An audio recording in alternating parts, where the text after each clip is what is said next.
This is from a new Star Trek show, this image. It's called Lower Decks. I think they broke my programming on this one. I think they really, really did. Hello, everyone. I am Mecha Random 42, your favorite YouTube harpy, and I don't know what to make of this now that I've seen the panel for it. Because this one, unlike Discovery, which we've gotten confirmation of, you know, let's look at a different image. These are like supporting cast. Let's look at the main cast here. There, these guys. That's the main cast. Unlike Discovery, this one is going to be as close to canon as they possibly can make it. Unlike Discovery, they're going to have a whole ensemble of characters. Unlike Discovery, it's going to take place around the same time as The Next Generation. And even though the uniforms look different, their reasoning is that everybody on this ship, what's it called? The Cerritos, the something. Everybody on this ship is going to be wearing this uniform. And this is going to be taking place at the same time, in the same universe, according to them, as The Next Generation. In the same canon universe as The Next Generation, according to the showrunners. And of course, with Discovery, you know, during their panels, I watched the bridge crew, you know, the girl like Lisa Left Eye, the thing with her, Kayla Detmer is the character's name. And then you have Mrs. T, the girl with the mohawk, and LeBron, and Not Sulu, and Nebula, you know, all the people, we don't know their names. This one, we're going to focus on all the names of the characters. And we've got an entire crew. And they're very influenced by a lot of the shows I really, really like Red Dwarf. I don't know what to make of this. I can't stand Rick and Morty. For full disclosure, can't stand Rick and Morty. I don't know. It's just something about the way they talk over each other, and it's just a little too gross for humor for me, and it's a little too brutal and violent sometimes. But this one, I might be wrong. This might be the best one we get. This one actually looks okay.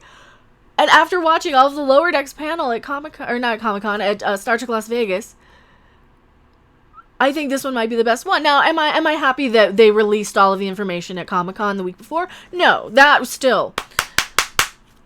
Don't release everything at Comic-Con when we paid a crap ton of money to go to Star Trek Las Vegas for this stuff.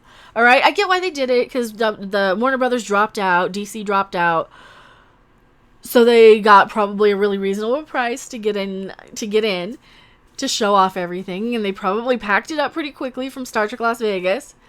And then brought it right back. That's why Star Trek Las Vegas was such a mess. But this show looks actually halfway decent. We got the character breakdowns. This guy, he's basically Arnold Rimmer. He's very much a by-the-book sort of dude. This little green girl, I guess she's an Orion. So she's a super bubbly little, I love everything. And then this girl's kind of like an overachiever. Hopefully she's not as snotty and condescending as Michael Burnham. And hopefully she actually gives a crap about her cast or her fellow crew. And hopefully we'll get, they did introduce this guy first, so hopefully we're going to get an ensemble, and it's not just about the main character. They even addressed, at the Lower Decks panel at Star Trek Las Vegas, they did address, you know, that we got, you know, they shot their load, so to speak, at Comic-Con, at San Diego Comic-Con the week before. And they said, no, we'll give you some new stuff that you've never seen before, so they made them all blink. They had, like, the individual, they had, like, this picture and she would blink. You know, they had all these pictures. Maybe they did introduce her first. Maybe they did. But I remember this guy being described as pretty much a by-the-books sort of procedure. So he's Arnold Rimmer from Red Dwarf, basically, which is fine. I can't remember. I think this girl was, like, an overachiever. I don't remember. I wasn't paying that much attention. She's very much a bubbly, I love everything sort of girl.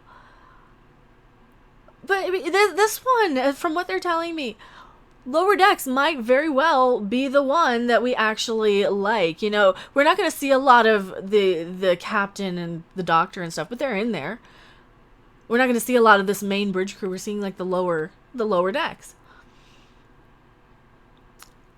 I am going to be very irritated if the animated one is the most Star Trek, because that's what they were describing it as. They're like, oh yes, Picard is being captured by whatever, and they have to go save him. But meanwhile, Data's trapped in the elevator, and we're focusing on Data being trapped in the elevator sort of stories, the B stories. Great! I like the B stories a lot. I really, really do. I wish they had more of them that were interesting on Discovery, and we had other crew other than Michael Burnham. You know, because she is. My lovely Michael Burnham action figure. She is the bestest ever, and she's the most amazing. Get fix your hair. Oh, her hair's falling. She's the bestest ever. But if we can have like other cast members on the show. I think I might have been wrong about Lower Decks. I think this is going to be the one that's closest to Star Trek at this point. Now, we had a few questions. So Tom from Midnight's Edge asked at the Lower Decks panel 3 YouTubers out of 5 questions, which was amazing. I didn't dare go up because I knew they'd recognize me. Tom got to ask the question, will we be seeing other cast members from TNG? Like Captain Picard or, you know, any of these other, will they be in cameos? Their answer was yes, they want to see, you know, they would love to bring them in. They have no plans to at this moment, but that really solidified, their answer solidified, this is going to be in our universe. According to what they say, now they could backtrack, they could just be saying that to save face, we don't know yet. The other question, Samuel, shout out to Trek Yards, Samuel from Trek Yards. I've actually had him on my channel promoting his fan film. Had asked, are these uniforms now, are they canon? And their answer, of course, was that yes, these uniforms are canon to the canon Star Trek. We don't know why they changed them, but they probably just changed them so each show would have a different feel.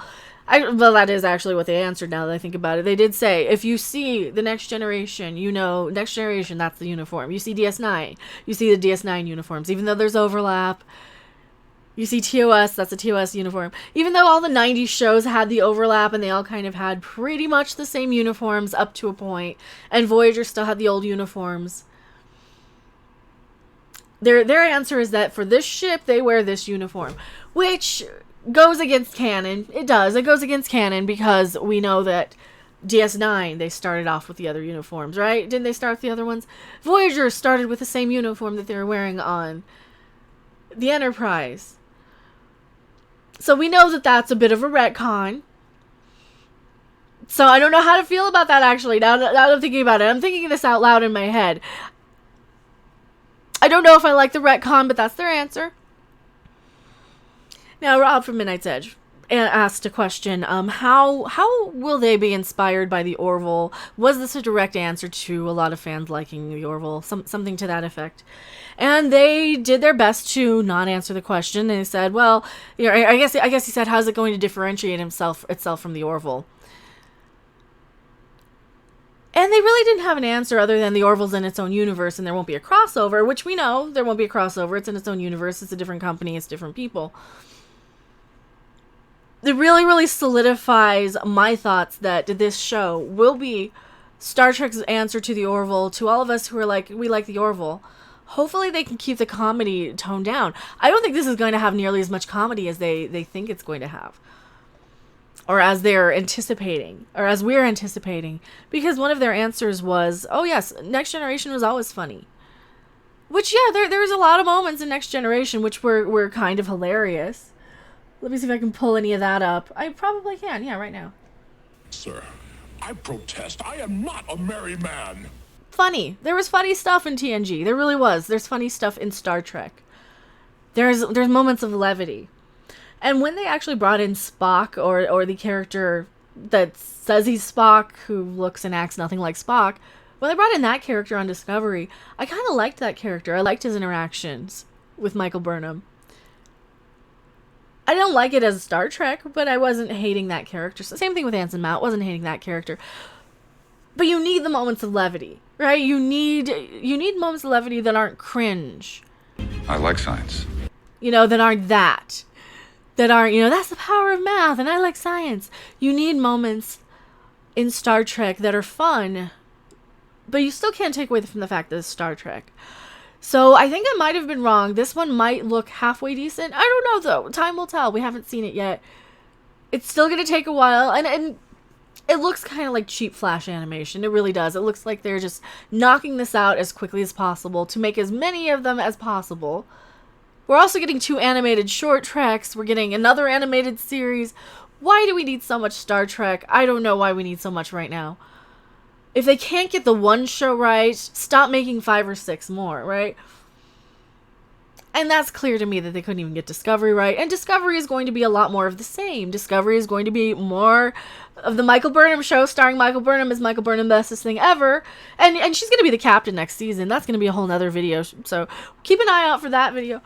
I am Mecha Random 42. You guys wanted a happy video, so this is sort of it. I think I might have been wrong about Lower Decks. I think it might be alright. I don't know. I want it to be good. At the end of the day, we all want good Star Trek. I want to geek out over it. I want to be there like, oh my god, I can't wait to see the next episode. And if Lower Decks is all I got, and it can at least be half as good as the Orville, then I think it might have a shot. Because, you know, the first season, it always, you're kind of feeling your way through the stories. You're getting into the groove of your character. You're getting into the groove of what the storytelling is. No, that's not an excuse for Discovery's first season being as bad as it was. Discovery's first season was not good, not acceptable. It was no room for, you know, like, they'd have to scrap the whole thing to make that halfway decent. This one might be alright. So tell me what you guys think in the comment section below. I am Mecha Random 42, and I will see you in the next video, live stream, or wherever. Bye! Thanks for watching. If you liked it, make sure to hit that like button. And if you want to see more, don't forget to subscribe. See you in the next video.